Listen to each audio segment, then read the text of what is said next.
Well, hello. Welcome to Wellness by Design today. I'm Jane Hogan, the wellness engineer. Today it's just me, and I want to talk today about breathing to transform your health.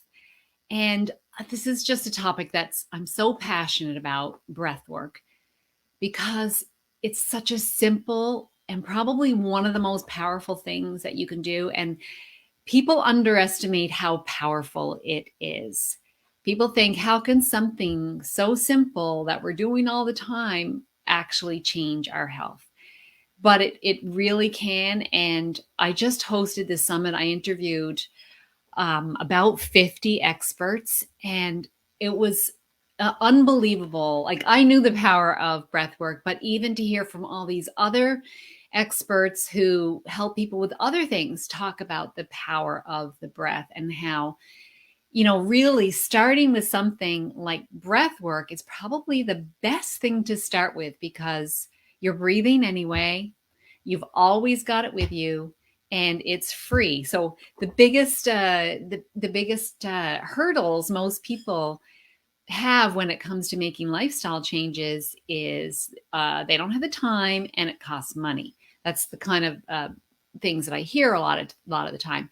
So if you're breathing anyway, it doesn't really take any more time. It also doesn't cost a thing.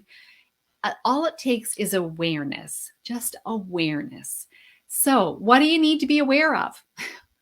You need to be aware of how you're breathing. So I'm going to talk about, first of all, the 4 ways that people are breathing in a way that contributes to poor health. I'll put it that way.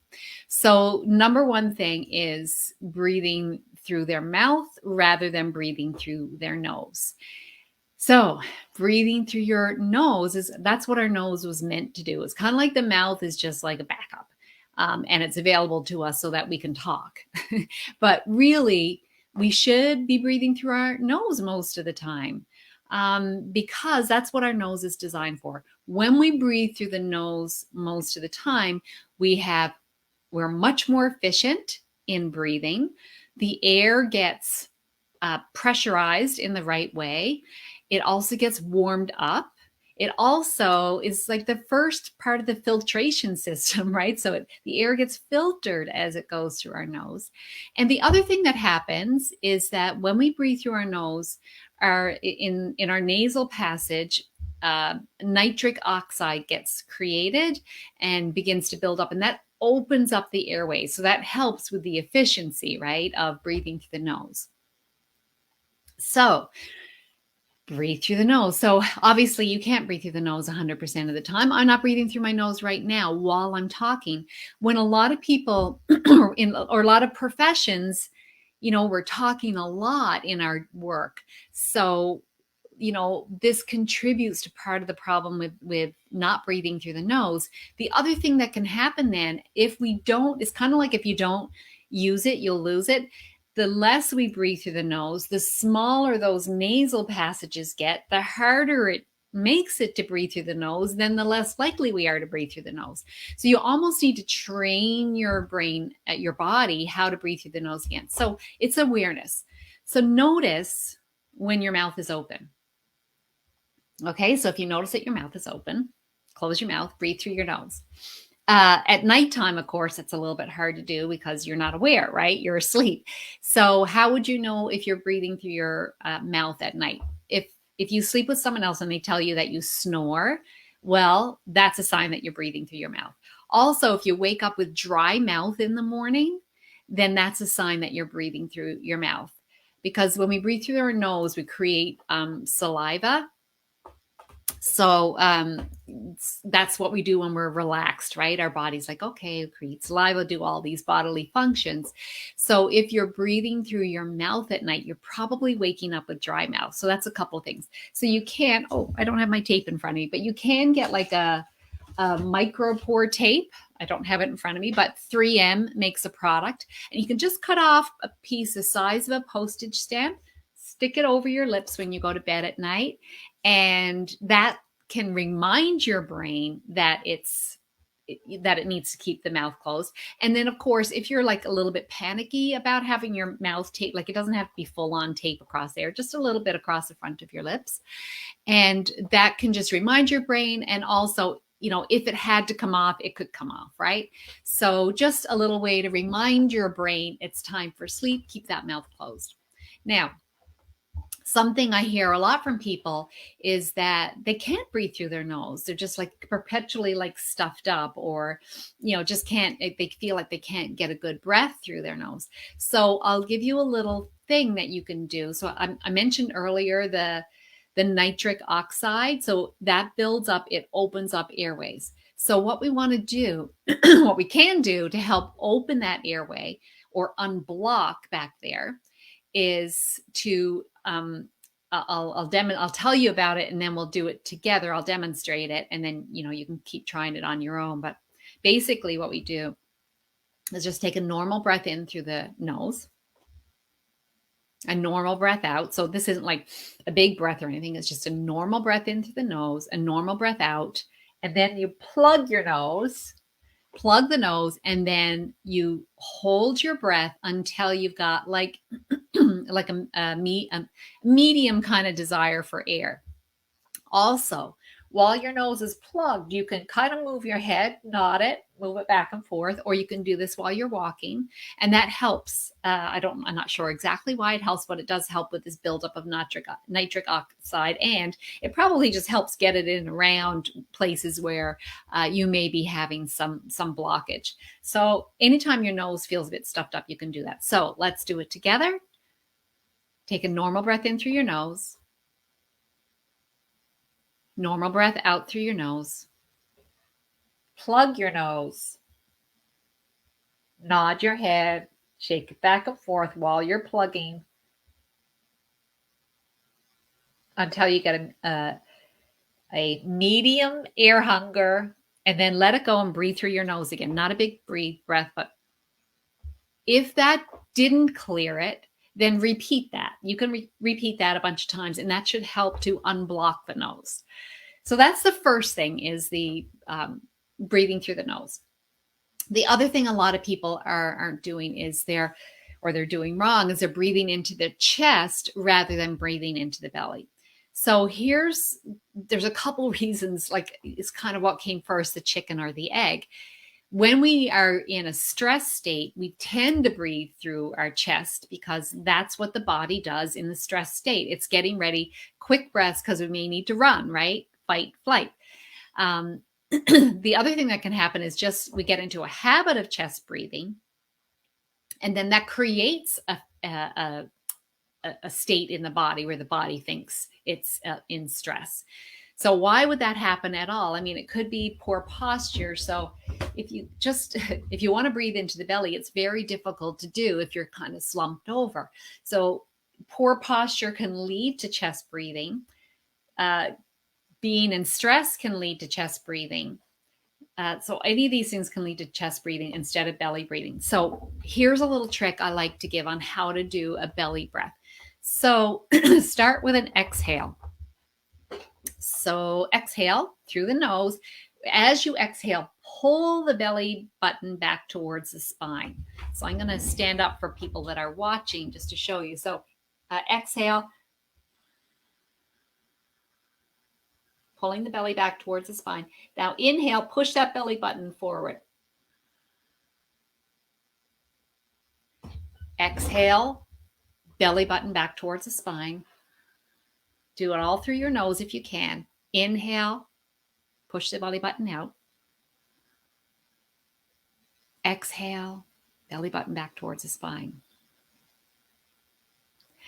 So that's basics with belly breath. You may need to train your body how to belly breathe again. I had to do that. I was a chest breather. I realized when I started learning about breath work a bit more, I realized I was a chronic chest breather. So I had to really work at it and practice and have awareness on how to belly breathe again. So the biggest thing is the awareness. The second biggest thing is, when are you going to be aware? Because if you don't have little reminders, you might forget. So you might want to do it. I like to say 3 times a day. So Do it, put a little reminder on your night table to do it first thing when you wake up in the morning. And then do it again before you have your midday meal. And then do it again when you get into bed, and right after you turn out the light, do it again, and it helps prepare you for sleep. So great times to practice belly breathing.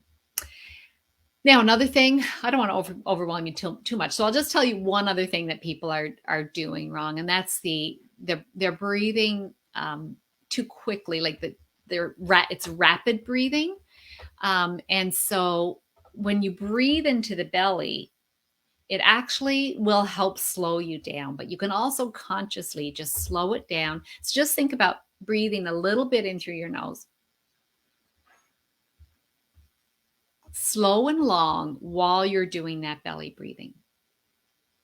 Now, great thing that happens when we breathe into the belly, we're actually activating the vagus nerve. The vagus nerve, actually, we take in more oxygen too, because if you think about the shape of the lungs, we can take in more oxygen when we're breathing down low. Plus, there's more lung tissue down there. Plus, with the vagus nerve down there that getting activated, it turns on our parasympathetic state, which is that rest and digest state, which actually helps every other system in your body operate efficiently. So we want to breathe through the nose, we want to breathe low, and we want to breathe long. So that's kind of my 3 little tips for you today. But I want to talk about why this works, why it transforms your health. And it's because when we are breathing dysfunctionally, so, breathing through our mouth and breathing in the chest, or breathing really quickly, or even breath holding a lot, then we are sending a signal to our body that it's not safe, right? Like, even though we are safe, we're sending a signal that it's not safe. We're creating this sense of stress in our body, which is the sympathetic branch of the nervous system. So the sympathetic branch of the nervous system is there to protect us in, life or death situations. If we had to run away from a tiger, then that's what it's for. It's like it's made for that. Like all of our oxygen goes to our big muscles. We start breathing really quickly. The heart rate increases, and we're ready to run, or fight or flee, or we could even freeze in that state. So our body is preparing us for a life or death situation. The problem is our lifestyle is sending the same signal to our body. It thinks that we're still in that life or death situation. So maybe you open up an email and you go into this stress state, and you're breathing, if you're breathing all the time in a dysfunctional way, then you're creating this stress state. What we want is to get into that parasympathetic branch of the autonomic nervous system. And that parasympathetic state is what should be our normal state. It should be where it's called the rest and digest state, right? It's where we should be hanging out most of the time, unless our life is in danger. It's where we should be, where we want to. All of our systems will work well. Our digestive system will work well, optimally. We'll be optimizing the endocrine system, our musculoskeletal system, our circulatory system, our what other system? Reproductive system. All of these systems will be working. Our immune system. All of these will be working like they should. It makes total sense that when we're in the other state, the fight or flight, long-term health is not an issue. As far as the primitive part of our brain is concerned, that's controlling this, it thinks it's a life or death situation. And so everything's focused right on the moment. In fact, another thing that happens is that our cognitive function goes offline. Why is that? Because our brain is we don't want to be weighing out all the options here. We want to go by instinct. So even our thinking, we don't think as well, right? And so then we make poor decisions. So we really want to be in this state, this optimal rest and digest state as much as possible. So it's rest and digest, the parasympathetic state. It's that what should be our normal state. The fastest way to get there is through the breath. It's the fastest way to calm that nervous system down. And the longer we can be in that state, the more we're going to transform our health. Why? Because all the systems are operating the way they should, right? It's hard to digest very well if we're constantly in that stress state. It's hard for our body to repair if we're constantly in that stress state. It's hard for our body's immune system to work well when we're constantly in that state. The endocrine system gets messed up, so then our sleep gets messed up if we're not in that state. So really getting in this parasympathetic state as much as you can should be your number one priority. It is the place to start. It doesn't even matter what food you're eating if your body's not digesting it well, right?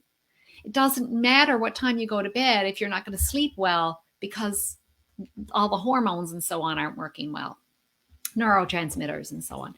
So this should be your number one priority. And with this, you can transform your health. And the fastest way to do it, and the cheapest, and doesn't really take any time because you're doing it anyway, is with the breath. So that's why I'm so passionate. Can you tell how passionate I am about this?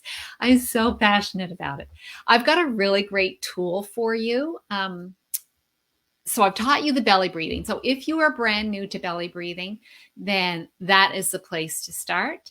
If you are already quite aware and you're breathing in the belly all the time, then my challenge to you is to do it more. Okay? Do it more. See if you can practice doing it 3 times a day at least. And if you're starting off with just 3 breaths, then maybe go up to 10 breaths. Okay, so different levels of challenges. If you're brand new to belly breathing, try doing 3 belly breaths 3 times a day. This is my one thing you can do today to upgrade your health. I'm going to put that up there right now before I forget. One action you could do today to intentionally design your health, right? This is wellness by design. To intentionally design your health is 3 belly breaths 3 times a day. Make yourself little Post-it notes or little reminders or something to remind you when to do it. If you have, you're already pretty good at belly breathing, then maybe stretch it out. Maybe do 10 breaths. Maybe combine it with a heart, like really focusing on a feel-good feeling, like love or joy or compassion while you're doing it.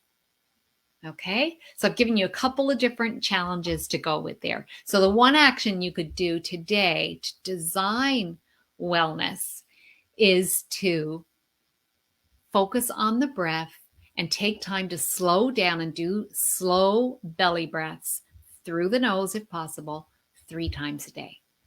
All right, and I do have a gift for you that I mentioned. It's called Breathe Away Pain 1-page mini class. So you can get that here. I've just put the link up on the screen. And actually, I'm going to copy that link. And let me see. Copy this link. And I'll put it in the comments as well so that you can. I know some people are watching live. So let me know if you practice the belly breathing and the nasal breathing. Did you do any of this while I was doing this, and how did you find it? Did it help you at all? I'd love to know if this helped you. I saw some hearts and some thumbs up, so thank you very much.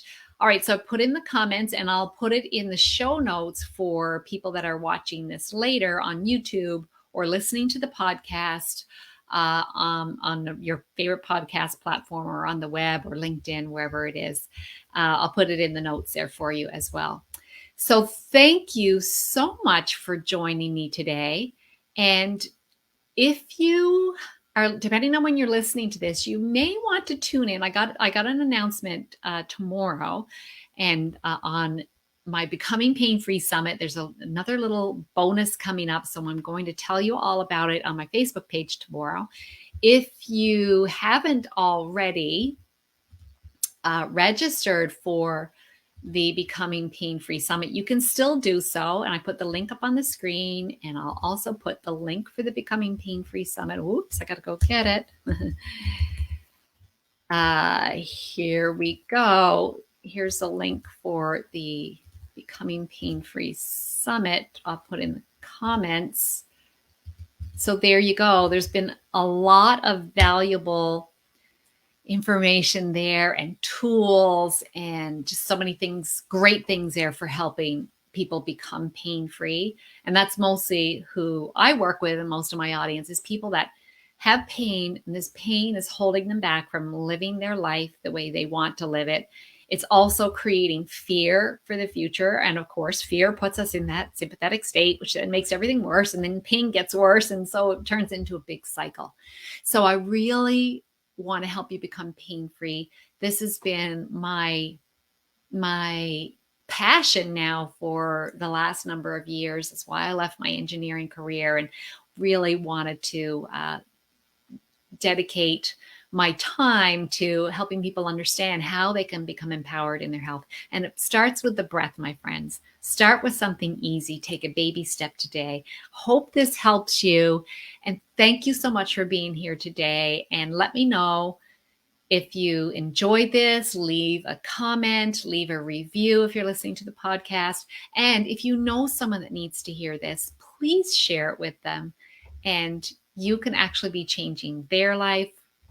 And I believe that if all of us are feeling better, then the world's going to be a better place too. Thank you, Laura. That's so sweet of you. Laura says, love you. Love you back. Thank you so much for being here. And I'll see you again another day, next week, perhaps. Okay, bye-bye.